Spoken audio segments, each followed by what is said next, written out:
ആനയോളം പേരുള്ള തറവാട്ടിലെ ആനകൾ. ഉട്ടോളി വീട്ടിൽ നിൽക്കുന്ന ആനകൾക്ക് ഇങ്ങനെ ഒരു ഗുണമുണ്ട്. തങ്ങളുടെ പേരിൽ എന്തെങ്കിലും കുറവുണ്ടെങ്കിൽ അത് ഈ തറവാട് പരിഹരിച്ചുകൊള്ളും. ഇപ്പോഴിതാ ഇവിടെ രണ്ടുപേർ, ഉട്ടോളി ശിവനും ഉട്ടോളി പ്രസാദും. ആനപ്രേമികൾക്ക് ഉട്ടോളി അയ്യപ്പനെയും ഉട്ടോളി രാജശേഖരനെയും ഉട്ടോളി ഗണപതിയെയും ഉട്ടോളി കൃഷ്ണൻകുട്ടിയെയും ഒന്നും പരിചയപ്പെടുത്തേണ്ട കാര്യമില്ല. അവർ തലപ്പൊക്കത്തിലും സ്വഭാവ സവിശേഷതയിലും ആരാധകരുടെ മനസ്സിൽ എന്നേ ഇടം നേടിയവരാണ്. അങ്ങനെയുള്ള ഒരു തറവാട്ടിൽ അവരൊക്കെ നിന്ന മണ്ണിൽ ഇപ്പോൾ നിൽക്കുന്നവരാണ് ഇവർ രണ്ടുപേരും.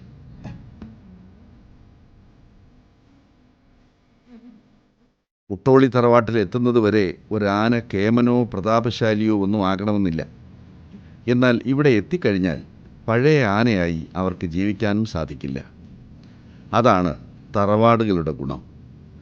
മലയാളി ഒരുപാട് കേട്ടിട്ടുള്ള ഒരു ചൊല്ലുണ്ട്, മുല്ലപ്പൂമ്പൊടി ഏറ്റുകിടക്കുന്ന കല്ലിൻ്റെ ചൊല്ല്. അതുതന്നെയാണ് കാര്യം. ഉട്ടോളി തറവാടിൻ്റെ മുറ്റത്ത് ചവിട്ടിക്കഴിഞ്ഞാൽ എത്ര കുഴപ്പം പിടിച്ച ആനയുടെ ഉള്ളിലേക്കും ഒരു പുതിയ വികാരം തളിർത്ത് കയറുകയായി. അതൊരു നവോന്മേഷമാണ്, ഉടലിലാകെ പടരുന്ന ഒരു ഹർഷം.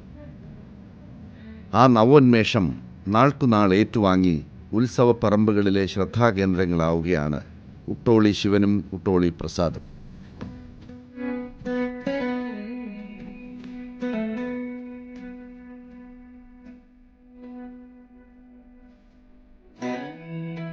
തൃശ്ശൂർ ജില്ലയിലെ ആമ്പല്ലൂരിലാണ് ഉട്ടോളി തറവാട്.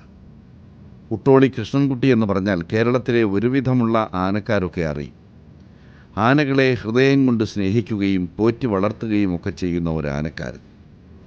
ഇഷ്ടപ്പെട്ട ഒരു ആനയെ വളർത്തുന്നതിലെ ലാഭനഷ്ടങ്ങളൊന്നും നോക്കാത്തയാൾ. ആനയെ വളർത്തുന്നെങ്കിൽ അന്തസ്സായി തന്നെ അവരെ പോറ്റി വളർത്തണമെന്ന് ആഗ്രഹിക്കുന്നയാൾ. മദപ്പാട് കാലം ഉത്സവ സീസണിലായി പോയാൽ എല്ലാം നഷ്ടമായല്ലോ ഗുരുവായൂരപ്പ എന്ന് നെഞ്ചിലിടിച്ച് അലമുറയിടാത്തയാൾ. ഇങ്ങനെ ധാരാളം വിശേഷണങ്ങൾ ഈ ആനപ്രേമിക്ക് ഇണങ്ങും. അതുകൊണ്ട് തന്നെ മികച്ച ആനകളെ അത്രത്തോളം ആഗ്രഹിച്ചു വരുന്നവർക്ക് കൊടുക്കുന്നതിലും ഇദ്ദേഹത്തിന് മടിയില്ല.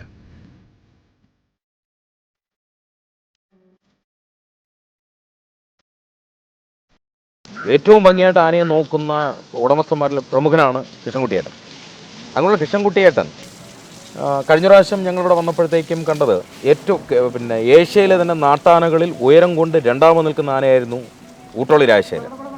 അതുപോലെ തന്നെ മറ്റൊന്ന് ഊട്ടോളി അയ്യപ്പൻ. സൗന്ദര്യം കൊണ്ടും സ്വഭാവം കൊണ്ടും താടയ്ക്ക് താട ഒലിക്കുമ്പോൾ പോലും ചട്ടക്കാരനോ മൂന്നാമന്മാർക്കോ യാതൊരു കുഴപ്പമില്ലാത്ത ആനയായിരുന്നു ഊട്ടോളി അയ്യപ്പൻ. ഊട്ടോളി അയ്യപ്പൻ പല പ്രമുഖരുടെയും പല പ്രശസ്തരുടെയും ഒരു മോഹമായിട്ടുള്ളൊരു ആനയായിരുന്നു. എന്നിട്ട് ഇപ്പോൾ വന്നപ്പോൾ ആ രണ്ടാനയും കാണുന്നില്ല. ഇപ്പോൾ പകരം വേറെ രണ്ടാനയും. അപ്പോൾ ഇത് രാജശേഖരനെ അയ്യപ്പനെയും ഇങ്ങനെ കൈമാറാനുള്ള കാരണം പ്രത്യേകിച്ച് എന്തെങ്കിലും കാരണമുണ്ടോ? കാരണം പ്രത്യേകിച്ച് എന്ന് പറഞ്ഞാൽ ഇതിനെ വാങ്ങിയത് ഇവിടെ കൊല്ലം ഒരു സുനിൽ സ്വാമി എന്ന് പറഞ്ഞ ശബരിമലയിൽ 360 എത്ര ദിവസം ശബരിമല നട തുറന്നിട്ടുണ്ടെങ്കിൽ അതിൽ ഫുൾ ടൈം ഉണ്ടാവുന്ന ഒരു സ്വാമിയാണ് സുനിൽ സ്വാമി എന്ന് പറഞ്ഞത്. ഇപ്പോൾ കൊല്ലത്താണ് ആൾ കംപ്ലീറ്റ് ബിസിനസ്സും ഇതൊക്കെ കാര്യങ്ങളൊക്കെ നടത്തണത്. എന്നാൽ അദ്ദേഹത്തിൻ്റെ തറവാട് ചെറുപ്പശ്ശേരിയിലായിരുന്നു. അപ്പോൾ ആളുടെ ശബരി ഗ്രൂപ്പിൻ്റെ ചെയർമാനാണ് ഈ സുനിൽ സ്വാമി. ഈ സുനിൽ സ്വാമി വന്ന് നമ്മുടെ വീടിൻ്റെ അവിടെ വന്ന് വീട്ടിൽ വന്ന് ഇരിക്കുകയും നമ്മുടെ ഊഞ്ഞാലുമ കയറിയിരുന്നപ്പോൾ എനിക്കൊരു ദിവ്യശക്തി അതിലാണ് അദ്ദേഹത്തിനെ കണ്ടപ്പോൾ തോന്നിയത്. ശബരി ഗ്രൂപ്പിൻ്റെ ചെയർമാൻ ശബരിമലയ്ക്ക് തന്നെ ഇപ്പോൾ അടുത്ത ദിവസം തന്നെ ഒരു ഇന്നോവ കാറ് 20 ലക്ഷം രൂപ സുനിൽ സ്വാമി അല്ല സുനിൽ സ്വാമി സംഭാവനയായിട്ട് ചെയ്തു. പിന്നെ അദ്ദേഹം ഇതിനു വേണ്ടി സംഭാവന ചെയ്യുന്നത് കണ്ടാൽ നമുക്ക് അതിശയം വരും. അദ്ദേഹം ഇതിനു വേണ്ടിയിട്ട് അല്ലെങ്കിൽ ഭക്തിക്ക് വേണ്ടി ചിലവാക്കുന്നത് കണ്ടാൽ നമ്മളൊന്നുമില്ല. അപ്പോൾ അങ്ങനെ ഒരു ദിവ്യത്വമുള്ള ഈ സ്വാമി സുനിൽ സ്വാമി വന്ന് നമ്മുടെ വീട്ടിൽ കയറിയിരിക്കുന്നത് തന്നെ എനിക്കൊരു അത്ഭുതമായിട്ടാണ് തോന്നിയത്. അദ്ദേഹം വന്ന് ആനയെ ചോദിച്ചപ്പോൾ എനിക്ക് മറച്ചൊരു ചോദ്യം ഉണ്ടായില്ല. തരില്ല എന്ന് പറയാനുള്ള ധൈര്യം ഉണ്ടായില്ല. ധൈര്യം ഉണ്ടായെന്ന് പറഞ്ഞാൽ ജീവനുള്ള ഒരു നാൽക്കാലി മൃഗമാണ്, ഞാൻ സ്നേഹിക്കുന്നുണ്ട്, ഏറ്റവും ഇഷ്ടപ്പെട്ടതാണ്, ആര് ചോദിച്ചിട്ടും കൊടുക്കാത്ത ആനയാണ്. വീട്ടുകാർ വരെ അറിഞ്ഞിട്ടുണ്ടായില്ല ഞാൻ കൊടുക്കണത്. പക്ഷേ അദ്ദേഹം വന്ന് ചോദിച്ചപ്പോൾ എനിക്ക് മറച്ചൊരു മറുപടി പറയാനുണ്ടായില്ല. ഈ സ്വാമിക്ക് ഞാൻ ദാനമായി തന്നെ ഇതിനെ നൽകി.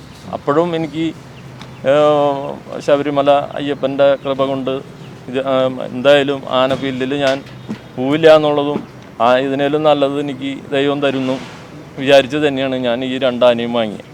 ഈ 2 ആന എന്ന് പറയുന്നത് ഇപ്പോൾ ഉട്ടോളി ശിവൻ എന്ന് പറഞ്ഞ ആനേനെ പറ്റി ഒരുവിധം കേരളത്തിലുള്ളവർക്കൊക്കെ അറിയാം. മറ്റാനയാണെങ്കിൽ 6 വയസ്സുള്ളപ്പോൾ വന്നതാണ്. പ്രസാദ് എന്ന് പറയുന്നത് ന്യൂ കേരള പ്രസാദ് എന്ന് പറഞ്ഞ ആനയായിരുന്നു. ഇനാശു തൃശ്ശൂർ ഇനാശുവിൻ്റെ ആനയായിരുന്നു. ഈ ആനനെ എല്ലാവർക്കും അറിയുന്ന ആനയാണ്. ഈ ആന 30 കൊല്ലമായി അദ്ദേഹത്തിൻ്റെ കയ്യിൽ, ഒറ്റ വ്യക്തിയുടെ കയ്യിൽ ഇരിക്കുന്ന ആനയാണ്. എല്ലാ പൂരങ്ങൾക്കും 15 വർഷം മുന്നേ വരെ പോകും. 15 വർഷമായിട്ട് പുറം ലോകം കണ്ടിട്ടില്ല എന്ന് തന്നെ പറയാം ഈ ആന. ഇത് അദ്ദേഹം എനിക്ക് വിധിച്ചു എന്നുള്ളത് മാതിരി ഈ ഇനാശേട്ടൻ എനിക്ക് തരുന്നുണ്ടായി ന്യൂ കേരള ടിമ്പേഴ്സിൻ്റെ. അപ്പോൾ ഇത് തന്നെ ഒരു ഭാഗ്യമായിട്ടാണ് ഞങ്ങൾ കരുതണേ. ഇതിൻ്റെ കൊമ്പൊക്കെ ഇതിനേലും ഒരു 1.5 അടി കൂടിയും 2 അടിയോളം കൂടിയും നീളമുണ്ടായിരുന്നു. അതിപ്പോൾ നമ്മുടെ ഫോറസ്റ്റും മറ്റേ സുനിൽ ഡോക്ടർ, ഗവൺമെൻറ് ഡോക്ടറൊക്കെ പാടെ വന്ന് ഇതിൻ്റെ കൊമ്പിൻ്റെ തടസ്സം ഉള്ള കാരണം കൊണ്ട് അത് മുറിക്കുകയുണ്ടായത്. അങ്ങനെ മുറിച്ച് അത് നല്ല ഭംഗിയിലാക്കി ഇനിയും ഒരു ഉട്ടോളി അയ്യപ്പൻ അല്ലെങ്കിൽ ഉട്ടോളി രാജശേഖരനായി മാറും എന്നുള്ളൊരു ദിവ്യത്വമാണ് എനിക്ക് തോന്നിയായിരിക്കുന്നത്. അത് അങ്ങനെ ആവുമെന്നാണ് ഞാൻ വിചാരിക്കുന്നത്.